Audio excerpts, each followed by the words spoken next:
a straw because today we are sipping on a big gulp of haterade. In today's video, I'm going to be going over 5 skincare myths that dermatologists hate. These are things that are flat out wrong, cause problems, and they need to end. And not only am I going to be sharing these with you, but importantly, I'm going to be explaining the why. Why do dermatologists hate these myths so much so that we have a better understanding of where everyone is coming from. Number 1 is that natural is always better when it comes to skincare. And this could not be further from the truth. While there are some amazing natural remedies out there that can really be very helpful, shoot, a cold compress, just taking some ice wrapped in a cloth and applying it to an area of swelling, very natural, very efficacious, but not everything that is natural is safe or effective. Many things in nature are actually incredibly harmful. For example, poison ivy, very uncomfortable to develop a rash to that, okay? It takes a lot of effort to clear it up, and it's very itchy, it oozes, it weeps. Not just poison ivy, but let me tell you, there are so many plants, even limes, lemons, if they get on your skin, they have these compounds in them called furocoumarins. Those compounds on the skin plus sun's natural UV rays,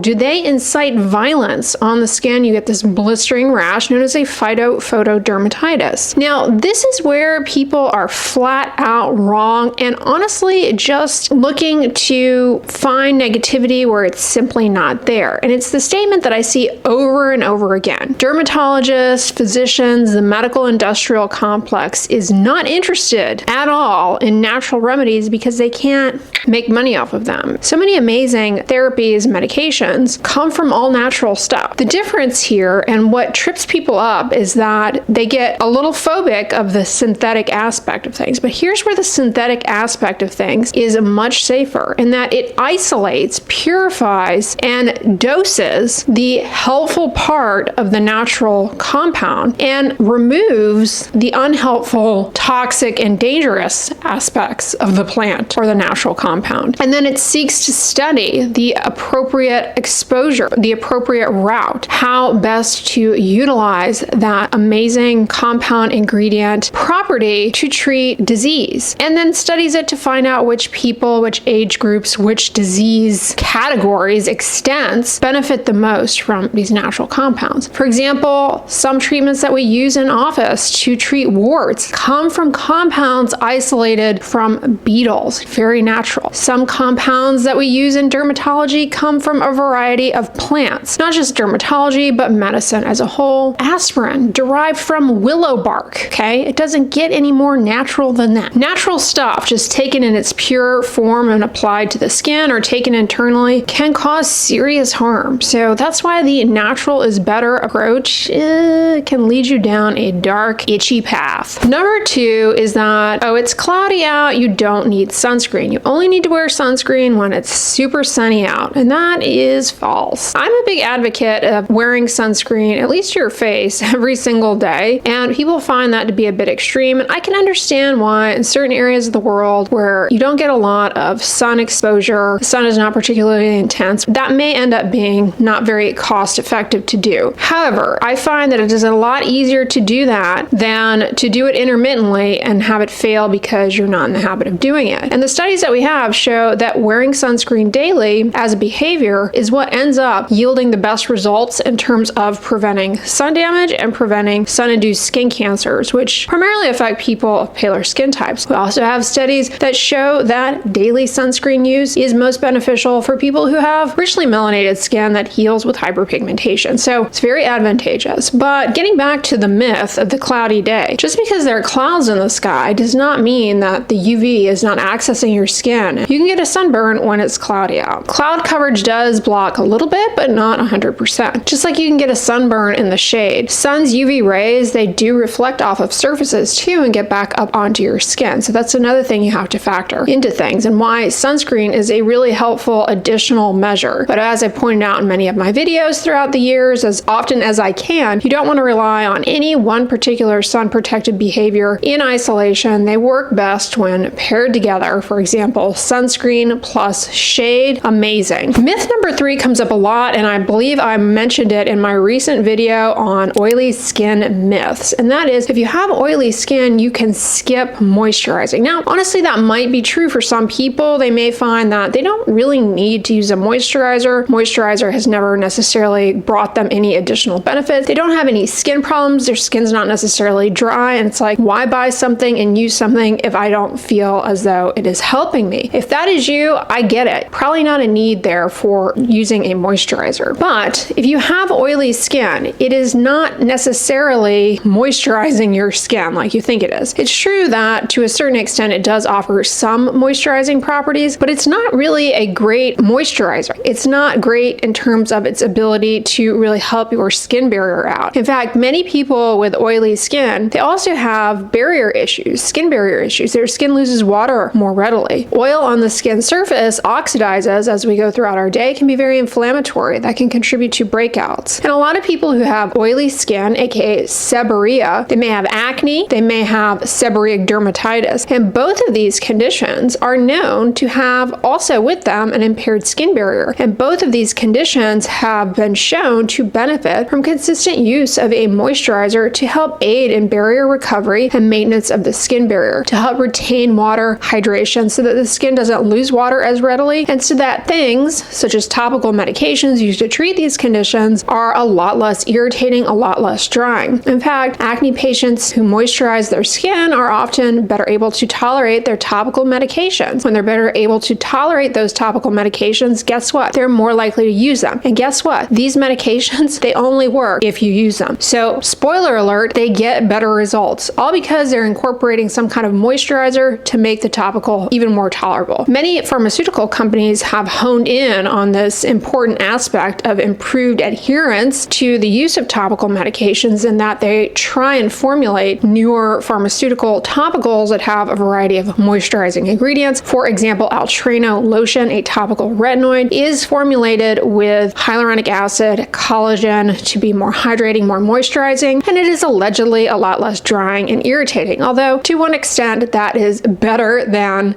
using tretinoin and a good moisturizer.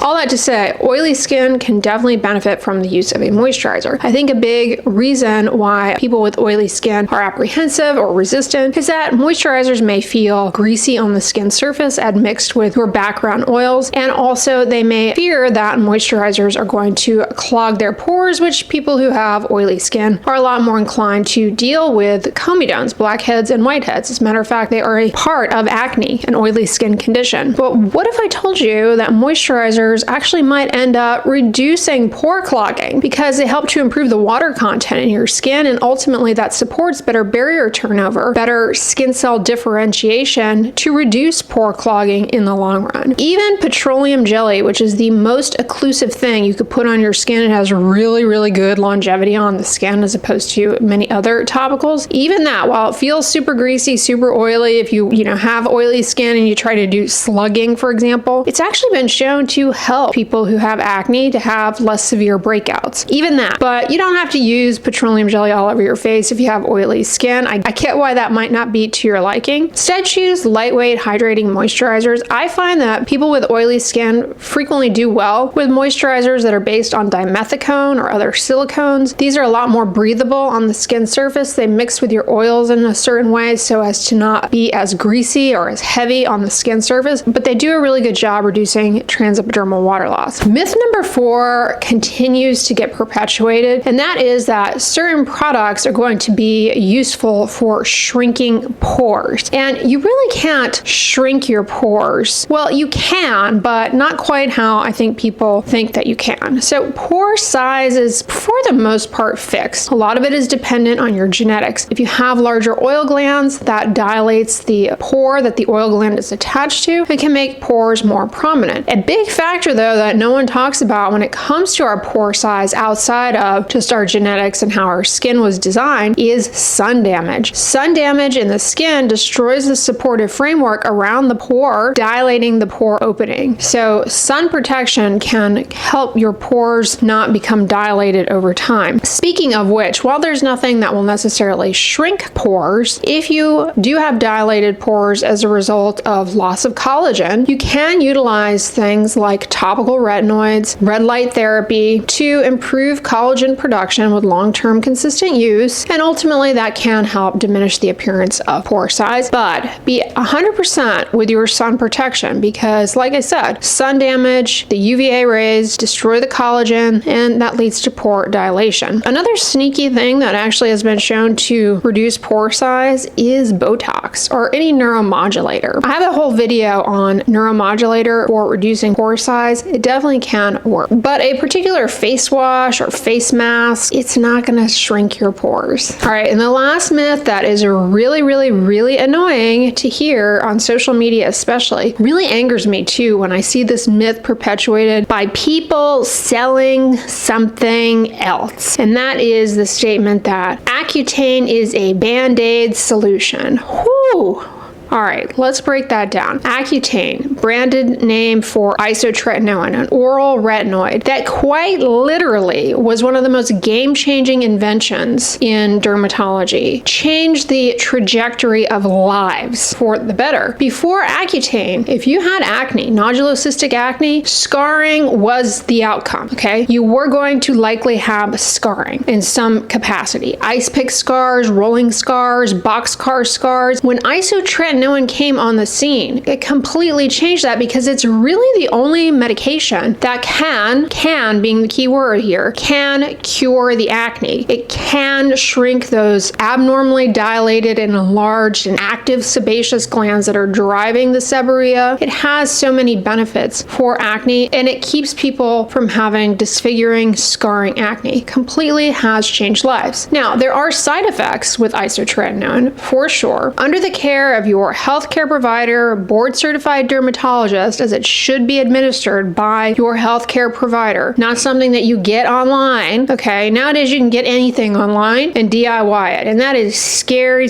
stuff. Given to you under the care of a physician, you're going to be monitored for these side effects, and importantly, you're going to be treated with an appropriate dose, and side effects will be monitored through blood work and visits. So yeah, you can have side effects. The biggest side effect that most people develop is very dry skin, very dry lips. So much so that we don't even really consider it a side effect, more of an expectation, because it shows us that you're actually taking the drug and it's being absorbed. If you don't get dry lips, dry skin, it tells us either you're not taking it or there's some kind of problem with absorption. Certain forms of isotretinoin, like the older forms, they have to be taken with food in order to be absorbed. And if people don't do that, they may not be getting to the appropriate dose. There's a newer form of isotretinoin that technically does not need to be taken with food, but yeah, traditionally that could be a major reason why you failed isotretinoin. Speaking of failed, not everyone does well on isotretinoin. The acne can come back. Adult women in particular, this is most common of an issue. And there are strategies around this, and there are also other treatments that can really help women in particular who have adult acne. Okay, things that address more the hormonal component, like spironolactone, hormonal contraceptive pills with an estrogen component. I have videos on these topics as a side note. And there's also a newer topical that addresses the hormonal aspect of acne that can be used in men and women, clascoterone, which I have a video on. But isotretinoin is not a band-aid. It addresses the root cause of acne, or some of the root causes of acne, oiliness, for example, excessive sebum production, and it can cure the acne. It can effectively cure the acne. It can improve, reduce, and heal acne in such a way to make it much less likely that you will have permanent scarring. Scars are best prevented, not treated. You can treat scars, but it's very difficult and it requires usually multiple approaches. Now, I have a lot of videos on my channel about acne scar treatments specifically, rolling scars, boxcar scars, ice pick scars, filler for scars, TCA cross for scars. If you want to know about scar treatments, you got to search Dr. Dray scars, okay? Because it's here. It's here. Look, I've been uploading YouTube videos every single day for close to 9 years now. So hit that search bar up, okay, you guys? Hit the search bar up. Dr. Dray, what do you want to know? Okay, put it in there. You might just find what you're looking for. All right, those are the myths, you guys. Those are the myths that get on my nerves. Let me know in the comments though. Drop a comment below. What myths have you heard that you want debunked for a future video? Because I'm not stopping, you guys. I'm not stopping. Speaking of videos,